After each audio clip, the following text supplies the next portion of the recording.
ಸ್ಮಶಾನ ಕಾರ್ಮಿಕರಿಂದ ಪ್ರತಿಭಟನೆ ನಡೆಸಲಾಗ್ತಾ ಇದೆಯಂತೆ. ಕೆಲವೊಂದು ಬೇಡಿಕೆಗಳನ್ನು ಮುಂದಿಟ್ಕೊಂಡು ಮಾಸಾಶೋನವಾಗಿ ಒಟ್ಟು 5,000 ಕೊಡಿ ನಮಗೆ ಅಂತ ಸ್ಮಶಾನ ಕಾರ್ಮಿಕರಿಂದ ಅಣುಕು ಶವಯಾತ್ರೆ ನಡೆಸಿ ಪ್ರತಿಭಟನೆ ಮಾಡ್ತಾ ಇದ್ದಾರೆ. ಬೇಡಿಕೆಯನ್ನು ಮುಂದಿಟ್ಕೊಂಡು ಚಿಕ್ಕಬಳ್ಳಾಪುರ ಡಿಸಿ ಕಚೇರಿಯಿಂದ ಸ್ಮಶಾನದವರೆಗೂ ಕೂಡ ಪ್ರತಿಭಟನೆ. ಪೂಜನಹಳ್ಳಿ ಗ್ರಾಮ ಸ್ಮಶಾನದವರೆಗೂ ಪ್ರತಿಭಟನಾ ಮೆರವಣಿಗೆ ಸಾಗ್ತಾ ಇದೆ. ಅವರ ಬೇಡಿಕೆ ಸ್ಮಶಾನ ಕಾರ್ಮಿಕರಿಗೆ 5,000 ಮಾಸಾಶನ ಕೊಡಿ ಅಂತ ಸರ್ಕಾರಕ್ಕೆ ಆಗ್ರಹಿಸ್ತಾ ಇದ್ದಾರೆ. ಬಜೆಟ್ನಲ್ಲಿ ಸ್ಮಶಾನ ಕಾರ್ಮಿಕರಿಗೆ 1,000 ಕೋಟಿ ಮೀಸಲಿಡಬೇಕು ಅಂತ ಡಿಮ್ಯಾಂಡ್.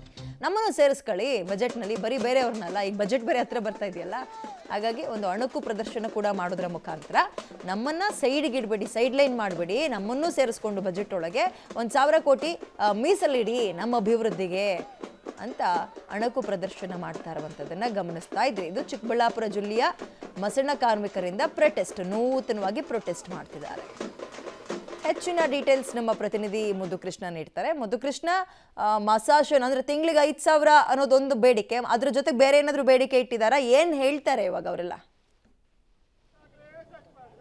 ಖಂಡಿತ ವಿದ್ಯಾ ಮಲ್ನಾಡ್, ಇದೇ ಫೆಬ್ರವರಿ 16ರಂದು ಇವತ್ತು ರಾಜ್ಯದ ಬಜೆಟ್ ಇದೆ. ಆ ಕಾರಣಕ್ಕಾಗಿ ರಾಜ್ಯ ಸರ್ಕಾರದ ಗಮನವನ್ನು ಸೆಳೆಯೋದಕ್ಕೆ ಇವತ್ತು ಚಿಕ್ಕಬಳ್ಳಾಪುರದಲ್ಲಿ ಇವತ್ತು ಮಸಣ ಕಾರ್ಮಿಕರು ಮತ್ತೆ ಇವತ್ತು ತಮಟೆ ಕಲಾವಿದರು ಇಬ್ಬರು ಜಂಟಿಯಾಗಿ ಸೇರಿ ಒಂದು ವಿನೂತನ ರೀತಿಯ ಪ್ರತಿಭಟನೆಯನ್ನು ಮಾಡ್ತಾ ಇರೋದು ತಾವು ನೋಡ್ತಾ ಇರ್ಬೋದು. ಇವತ್ತು ಚಿಕ್ಕಬಳ್ಳಾಪುರ ಜಿಲ್ಲಾಡಳಿತ ಭವನದಿಂದ ಜಿಲ್ಲಾಡಳಿತದ ಮುಂಭಾಗದಲ್ಲಿರುವಂಥ ಪೂಜನಹಳ್ಳಿ ಸ್ಮಶಾನ ಅಂತೇಳಿ ಇವತ್ತು ಸ್ಮಶಾನದಲ್ಲಿ ತಮ್ಮ ಪ್ರತಿಭಟನೆಯನ್ನ ಮಾಡ್ತಾ ಇದ್ದಾರೆ. ಅದು ಯಾವ ರೀತಿ ಅಂತಂದ್ರೆ ಒಂದು ಅಣುಕು ಶವಯಾತ್ರೆಯನ್ನ ಮೆರವಣಿಗೆಯನ್ನ ಮಾಡುವ ಮೂಲಕ ಮತ್ತೆ ಆ ಅಣುಕು ಶವ ಏನಿದೆ ಅದನ್ನ ಇಲ್ಲಿ ಹೂಳುವಂತ ಮೂಲಕ ತಮ್ಮ ಪ್ರತಿಭಟನೆಯನ್ನ ಮಾಡ್ತಾ ಇರುವಂಥದ್ದು. ಇದು ಸರ್ಕಾರಕ್ಕೆ ಅವರ ಪ್ರಮುಖ ಆಗ್ರಹ ಆಗಿರುವಂಥದ್ದು. ಇವತ್ತು ಏನು ಮಸಣ ಕಾರ್ಮಿಕರಿದ್ದಾರೆ ರಾಜ್ಯಾದ್ಯಂತ, ಅವರೆಲ್ಲರಿಗೂ ಕೂಡ ಇವತ್ತು ಸರ್ಕಾರ ಪ್ರತಿ ತಿಂಗಳು ಕೂಡ 5,000 ಮಾಸಾಶನವನ್ನ ಕೊಡಬೇಕು ಅಂತಕ್ಕಂಥದ್ದು. ಮತ್ತೊಂದು ಕಡೆ ಅವರಿಗೆ ಮನೆ ಇರ್ಬೋದು, ನಿವೇಶನ ಇರ್ಬೋದು, ಅವರ ಮಕ್ಕಳಿಗೆ ಬೇಕಾದಂಥ ವಿದ್ಯಾಭ್ಯಾಸಕ್ಕೆ ಬೇಕಾದಂಥ ಸೌಲಭ್ಯಗಳನ್ನ ಕೊಡಬೇಕು ಅಂತಕ್ಕಂಥದ್ದು. ಮತ್ತೊಂದೆಡೆ ಪ್ರಮುಖವಾದ ಇನ್ನೊಂದು ಬೇಡಿಕೆ ಏನಂತಂದ್ರೆ ಈ ಮಸಣದ ಕಾರ್ಮಿಕರಿದೆ ಅವರು ಗುಂಡಿ ಅಗಲಿಕ್ಕೆ ಬೇಕಾದಂಥ ಪರಿಕರಗಳು, ನೀವು ಹೇಳಿದಂತೆ ಪಿಕಾಸ್ ಇರ್ಬೋದು, ಗಡಾರ್ ಇರ್ಬೋದು, ಹಾರೆ, ಈ ರೀತಿಯ ಪರಿಕರಗಳನ್ನ ಕೂಡ ಗ್ರಾಮ ಪಂಚಾಯತಿ ವತಿಯಿಂದ ಆ ಗ್ರಾಮದಲ್ಲಿರುವಂತಹ ಮಸಣ ಕಾರ್ಮಿಕರಿಗೆ ಕೊಡಬೇಕು ಅನ್ನುವಂಥ ಪ್ರಮುಖವಾದ ಬೇಡಿಕೆಯನ್ನ ಬಜೆಟ್ ನಲ್ಲಿ ಈ ಒಂದು ಮಸಣ ಕಾರ್ಮಿಕರಿದೆ ಮತ್ತೆ ತಮಟೆ ಕಲಾವಿದರಿದೆ ಅವರಿಗೆ 1,000 ಕೋಟಿಯಷ್ಟು ಹಣವನ್ನು ಅವರ ಅಭಿವೃದ್ಧಿಗೆ ಮೀಸಲಿಡಬೇಕು ಅನ್ನುವಂಥ ಬೇಡಿಕೆಗಳನ್ನ ಇಟ್ಟು ಇವತ್ತು ಚಿಕ್ಕಬಳ್ಳಾಪುರದಲ್ಲಿ ಈ ರೀತಿಯ ಒಂದು ವಿನೂತನ ಪ್ರತಿಭಟನೆ ಮಾಡ್ತಾ ಇರುವಂಥದ್ದು. ಇವತ್ತು ನಮ್ಮ ಜೊತೆ ಅದರ ಸಂಘದ ಅಧ್ಯಕ್ಷದ ಅವರನ್ನೇ ಮಾತಾಡಿಸುವಂಥ ಪ್ರಯತ್ನವನ್ನು ಮಾಡೋಣ. ಸರ್, ಯಾಕೆ ಈ ರೀತಿಯ ವಿನೂತನವಾದ ಪ್ರತಿಭಟನೆ, ಸರ್ಕಾರದ ಗಮನವನ್ನು ಯಾಕೆ ಸೆಳೆಯಬೇಕು ಅನ್ನುವಂಥ ನಿಮ್ಮ ಪ್ರಯತ್ನ ಏನು ಅಂತ?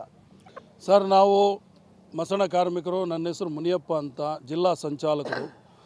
ನಾವು ತಲತರಾಂತರಗಳಿಂದ ಈ ಕೆಲಸವನ್ನು ಮಾಡ್ತಾ ಬಂದಿದ್ದೀವಿ. ಮಶಾಣಗಳಲ್ಲಿ ಆ ಶವಗಳನ್ನು ಸಂಸ್ಕಾರ ಮಾಡುವಂಥ ಕೆಲಸಗಳನ್ನು ನಾವು ಮಾಡ್ತಾ ಬಂದಿದ್ದೀವಿ. ಆದರೆ ಇಲ್ಲಿವರೆಗೂ ಕೂಡ ನಮಗೆ ಯಾವುದೇ ನ್ಯಾಯಯುತ ಬೇಡಿಕೆಗಳನ್ನು ಈಡೇರಿಸಲಿಲ್ಲ ಸರ್ಕಾರ.